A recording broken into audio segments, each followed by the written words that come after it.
Busy पड़ी जानू तार पटवो होय ते पट नहीं तो बीजी पड़ी जानू।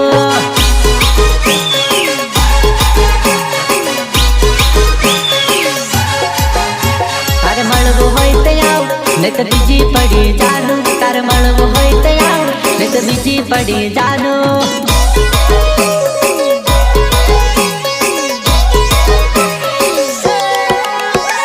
करता रहूं पाली मारी बीजी घर वाली कर करता रहूं पाली मारी बीजी घर वाली।